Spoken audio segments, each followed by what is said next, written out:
Okay जबाबदारी स्वीकारत देवेंद्र फडणवीस यांनी ही पूर्ण प्रवाहाची जबाबदारी स्वीकारली, राजीनामा देऊ केला होता. मात्र आत्ता येत्या काळात अर्थात त्यांना थांबायला सांगितलं आहे, त्या पद्धतीने कामाला देखील लागले.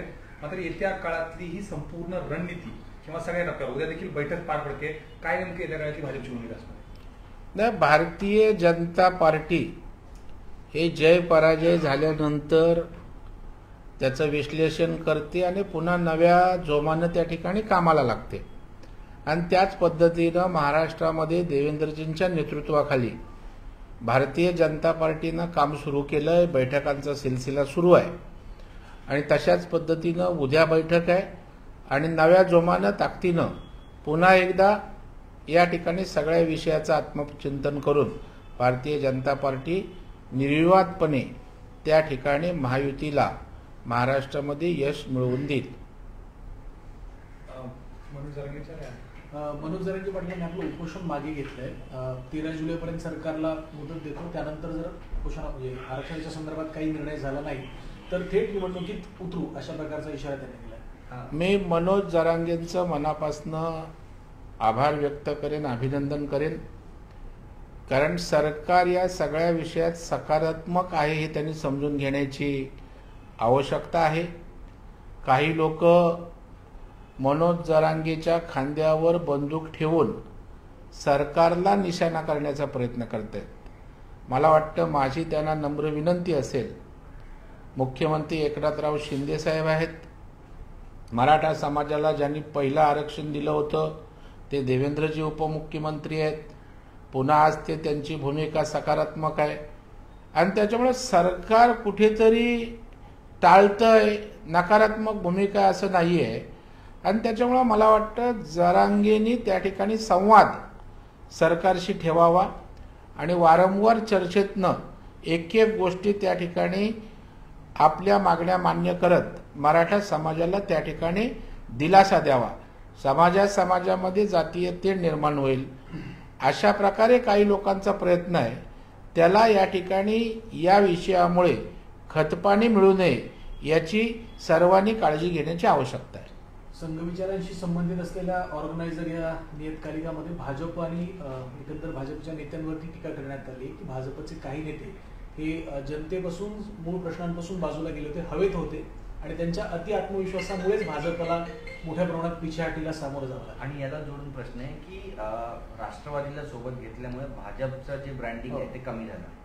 मला वाटतं राष्ट्रीय स्वयंसेवक संघ हे मातृतुल्य पितृतुल्य अशी आमची संघटना त्या ठिकाणी आहे आणि भारतीय जनता पार्टी आहे त्या संघाचा संस्थात्मक भाग आहे. आणि त्याच्यामुळे जेव्हा जेव्हा मार्गदर्शन सल्ला सरसंघचालक किंवा RSS देत असतं त्या सकारात्मक घेऊन भारतीय जनता पार्टी त्या ठिकाणी वाटचाल करत असते आणि हे वारंवार झाले.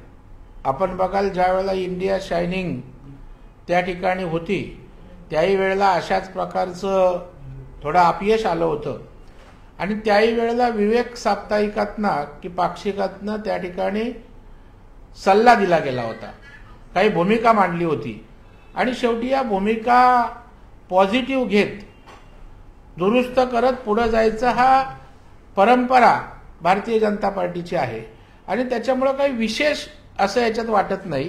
ती एक पद्धत आहे आणि संघाच्या काही चांगल्या सूचना असतील त्या भारतीय जनता पार्टी घेत या ठिकाणी वाटचाल करत असते, दुरुस्त्या करत असते. त्याचप्रमाणे या विषयाकडे त्या ठिकाणी पाहते आणि मला वाटतं ब्रँड व्हॅल्यू कमी झाली जास्त झाली जेव्हा महायुतीमध्ये घटक पक्ष आपण सामावून घेतो त्यावेळेला आपण गरज सरो वैद्य मरो अशा प्रकारची भूमिका घेऊ शकत नाही आणि त्याच्यामुळे महायुतीमध्ये राष्ट्रवादीला घेतलं होतं, त्यांच्याबरोबर त्या ठिकाणी युतीत लढलो, आजही ते आहेत आणि त्याच्यामुळे लगेच एका अपयशानं अशा प्रकारे त्या ठिकाणी आपल्याबरोबर घेतलेल्या सहकार्यावर टोकाचं बोलणं त्या ठिकाणी आमच्यासारख्या कार्यकर्त्यांच्या बाबतीत उचित नाही. सुनेत्रा पवार यांना राज्यसभेवरती पाठवण्याचा निर्णय राष्ट्रवादी काँग्रेसने घेतला. तर याच अशी पण निर्णयावर होते की भाजप आणि शिवसेनेतून कोणी तिथे उपस्थित राहिलं नाही. नाही, मला वाटतं शेवटी हा निर्णय राष्ट्रवादी काँग्रेस पक्षाचा आहे. राष्ट्रवादी काँग्रेस पक्षाच्या रिक्त होणाऱ्या जागेवर कोण उमेदवार असावा हा महायुतीचा निर्णय नसतो, तर त्या पक्षाचा निर्णय असतो. आणि त्या पक्षातही केवळ तो अजितदादा पवारांचा निर्णय आपली पत्नी म्हणून नाही आहे, तर त्या पवारांचं जे राष्ट्रवादीचे संसदीय मंडळ आहे, प्रफुल्ल पटेल असतील, छगन भुजबळ असतील, सुनील तटकरे असतील, अशा त्यांच्या सर्व टीमनं सामुदायिकपणे पक्षाचा तो निर्णय त्या ठिकाणी घेतलेला आहे. आणि त्याच्यामुळे मला वाटतं घराणेशाही म्हणून ती अजित पवारांनी केलेली गोष्ट नाही. आणि जो काय निर्णय आहे तो त्यांचा पक्षाचा विषय आहे, पक्षानं घेतलेला निर्णय आहे. आम्ही त्यावर भाष्य करणं योग्य ठरत नाही. राज ठाकरेंनी असं म्हटलंय की उद्धव ठाकरेंवर मराठी माणसाचा राग आहे आणि त्यांना जी काही मतं मिळाली ती केवळ मोदी विरोधामुळेच मिळालेली आहे. 100% मराठी माणसांचा राग त्या ठिकाणी उद्धव ठाकरेंवर आहे. तो या विधानसभेमध्ये मतांमध्ये लोकसभेच्या या निवडणुकीमध्ये परावर्तित झालेलाही आपल्याला दिसेल. मुंबईमध्ये त्या ठिकाणी महायुतीला 2 लाख जास्तीची मतं या ठिकाणी महाविकास आघाडीपेक्षा मिळालेत. लालबाग, परळ, वरळी जे शिवसेनेचे बालेकिल्ले होते त्या ठिकाणी महायुतीनं, भाजपनं मोठ्या प्रमाणावर मतदान घेतलेलं आहे. वरळीसारख्या ठिकाणी आदित्य ठाकरे जिथे आमदार आहेत त्याही ठिकाणी सायजेबल लीड ते घेऊ शकले नाहीत. मोठ्या प्रमाणावर महायुतीला मतदान झालंय. शिवडीलाही, लालबागला मतदान घेऊ शकले नाहीत. कोकण हा शिवसेनेचा बालेकिल्ला, परंतु आपण अगदी पालघरपासून ते सिंधुदुर्ग सातत्यानं शिवसेनेवर प्रेम करत त्यांच्या मागे उभी राहिली होती. परंतु कोकणची जनता, मराठी जनता आज पूर्णपणे संपूर्ण कोकणात त्या ठिकाणी महायुतीच्या मागे उभी आहे. यावरनं राज ठाकरेंच्या बोलण्यात तथ्य आहे असं मला त्या ठिकाणी वाटतं.